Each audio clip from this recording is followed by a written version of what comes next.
17 जुलाई 2017 को आधी रात के लगभग 11:50 पर सैन फ्रांसिस्को इंटरनेशनल एयरपोर्ट पर एयर कनाडा फ्लाइट 759 लैंडिंग के लिए आ रही थी। बाकी आम दिनों की तरह यह भी एक सामान्य लैंडिंग लग रही थी, लेकिन कैसे एक सामान्य से दिखने वाली ये लैंडिंग इस प्लान में बैठे हुए 140 यात्रियों के साथ साथ एयरपोर्ट पर दूसरे 1000 यात्रियों को मौत के मुंह में ले आई, चलिए समझते हैं। एयरलाइन के इतिहास का एक ऐसा हादसा जहां एक साथ 5 यात्री विमान एक दूसरे से टकराने से बाल बाल बचे। सैन फ्रांसिस्को इंटरनेशनल एयरपोर्ट पर 2 रनवे हैं, 28L और 28R। दोनों रनवे एक दूसरे से महज 750 फीट की दूरी पर एक ही डायरेक्शन बने हैं। एयर कनाडा फ्लाइट 759 को उस रात रनवे 28R पर लैंड करना था, लेकिन उस रात किसी कारण की वजह को 28 लाख को बंद कर दिया था।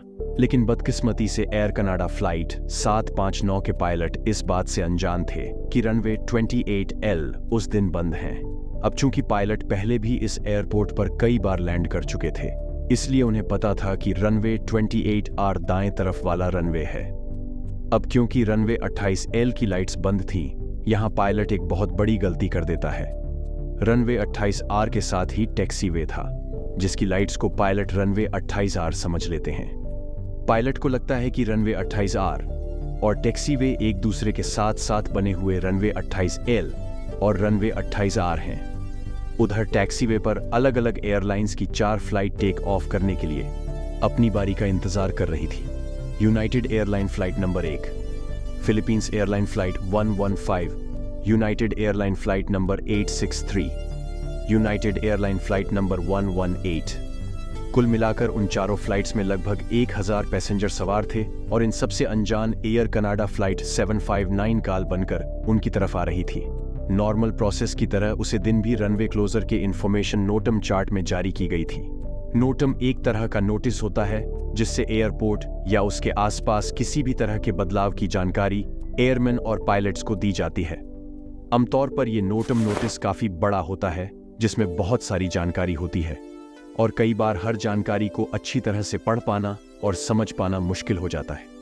और ऐसा ही शायद एयर कनाडा फ्लाइट 759 के पायलट के साथ हुआ। उन्होंने रनवे 22L के बंद होने की जानकारी को पूरी तरह नजरअंदाज कर दिया। उस रात कनाडा फ्लाइट के पायलट्स को विजुअल अप्रोच को फॉलो करते हुए लैंड करने की परमिशन दी गई थी।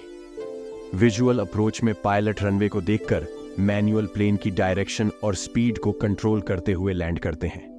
वैसे भी उसे रात मौसम बिल्कुल साफ था और ऐसे साफ मौसम में इस तरह की विजुअल अप्रोच लैंडिंग करना एक बिल्कुल सामान्य बात थी। लेकिन ऐसी गलतियां जहां पायलट गलत रनवे या फिर गलत टैक्सीवे पर लैंड कर जाते हैं, वह पहले भी कई बार हो चुकी हैं। इसलिए आमतौर पर experience pilots visual approach learning के दौरान भी ILS लैंडिंग सिस्टम का इस्तेमाल करते हैं ताकि गलती की कोई गुंजाइश ना रहे।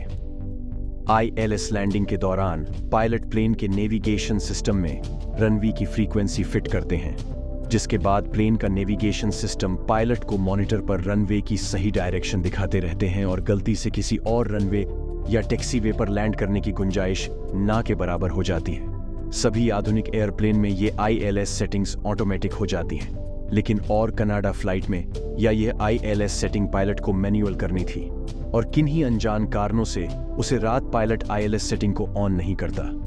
एयर कनाडा फ्लाइट के पायलट के लिए यह फ्लाइट काफी थका देने वाली थी।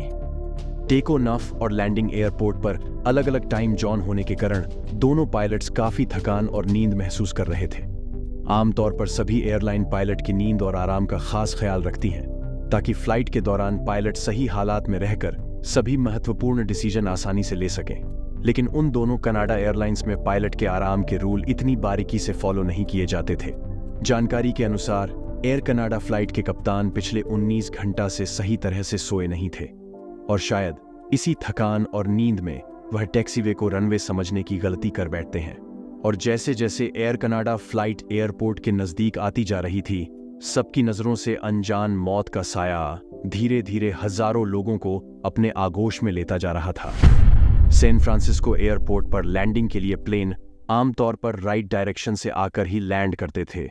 इसलिए एयर ट्रैफिक टावर में से जब कंट्रोलर ने एयर कनाडा फ्लाइट को रनवे 28R की सेंट्रल लाइन से दूर जाते हुए देखा, तो उन्हें लगा कि ये प्लेन भी शायद राइट डायरेक्शन से आकर लैंड करेगा। किसी को भी इस बात का जरा भी अंदाजा नहीं हुआ कि प्लेन टैक्सवे की तरफ जा रहा है। एयर कनाडा फ्लाइट टैक्सवे की लाइट्स को फॉलो करते हुए अब धीरे धीरे एयरपोर्ट के काफी नजदीक आ गई थी। विजुअल लोडिंग अप्रोच के अनुसार पायलट टैक्सीवे को 28 आर समझकर उसकी लाइट को फॉलो करते हुए प्लेन को टैक्सीवे की डायरेक्शन में ले जा रहे थे। लेकिन जैसे जैसे प्लेन टैक्सीवे के और नजदीक आता है तो एयर कनाडा फ्लाइट के कप्तान को टैक्सीवे पर कुछ लाइट्स दिखाई देती हैं। उन लाइट्स को देखकर कप्तान को लगता है कि शायद रनवे 28 आर कोई दूसरा प्लेन भी है, और इसी बात को कंफर्म करने के लिए वह ईटीसी कंट्रोलर को कॉल करता है और पूछता है कि क्या रनवे पर कोई दूसरा प्लेन खड़ा है।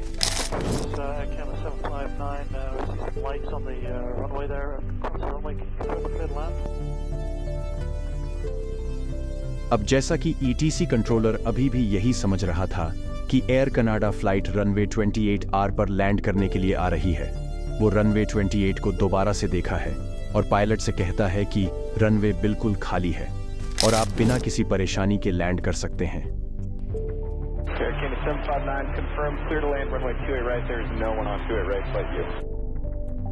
एटीसी कंट्रोलर और पायलट अभी भी आने वाली मुसीबत को समझ नहीं पाए थे। उस रात सैन फ्रांसिस्को एयरपोर्ट पर सिर्फ एक ही कंट्रोलर ड्यूटी पर था और सभी लैंडिंग और टेक ऑफ करने वाली फ्लाइट्स को कंट्रोल करना उसकी ही जिम्मेदारी थी। आमतौर पर हर एटीसी टावर में 2 कंट्रोलर होते हैं।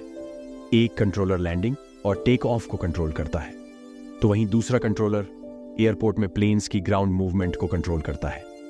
यह भी एक बहुत बड़ा कारण था कि इतनी सारी फ्लाइट्स और ग्राउंड ट्रैफिक को अकेले कंट्रोल करने के कारण एटीसी कंट्रोलर हालात की गंभीरता को समझ नहीं पाया और उसे आने वाली तबाही का जरा भी अंदेशा नहीं हुआ। टैक्सीवे पर सबसे आगे खड़े हुए यूनाइटेड एयरलाइन फ्लाइट 1 का पायलट एटीसी कंट्रोलर और एयर कनाडा फ्लाइट के पायलट के बीच हो रही सारी बातचीत को सुन रहा था। यूनाइटेड एयरलाइन का कप्तान भी दूर से आती हुई और कनाडा फ्लाइट को अपने कॉकपिट में देख रहा था, और वह भी थोड़ा हैरान था कि यह प्लेन रनवे 28 आर की सेंट्रल लाइन से इतना दूर क्यों है। और जैसे जैसे एयर कनाडा फ्लाइट टैक्सवे के और नजदीक आई गई तो यूनाइटेड एयरलाइन कप्तान को हालात समझ में आ गए और उन्हें यकीन हो गया कि एयर कनाडा फ्लाइट गलती से टैक्सीवे को रनवे 28 आर समझकर लैंड करने वाली है।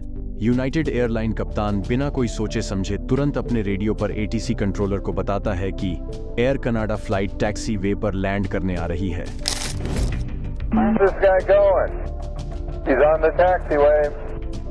तबाही से सिर्फ चंद सेकंड पहले एटीसी कंट्रोलर कनाडा फ्लाइट को लैंड किए बिना गो अराउंड करने के लिए कहता है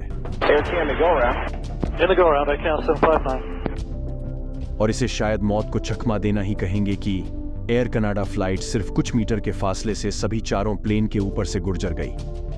हवाई यात्रा के इतिहास में यह सबसे बड़ा और भयानक हादसा हो सकता था, जिसमें एक साथ हजारों लोगों को अपनी जान गंवानी पड़ सकती थी। मौत को इतनी नजदीक से अपने ऊपर से गुजरते हुए देखकर यूनाइटेड एयरलाइन का कप्तान सुकून की सांस लेता है और रेडियो पर एटीसी कंट्रोलर को कहता है कि एयर कनाडा फ्लाइट उसके सर के ऊपर से गुजरी है। United 1, Air Canada flew directly over us. Yeah, I saw that, guys. असली सीसीटीवी फुटेज दिखाई है कि एयर कनाडा फ्लाइट सभी चारों एयरप्लेन के कितने नजदीक थी।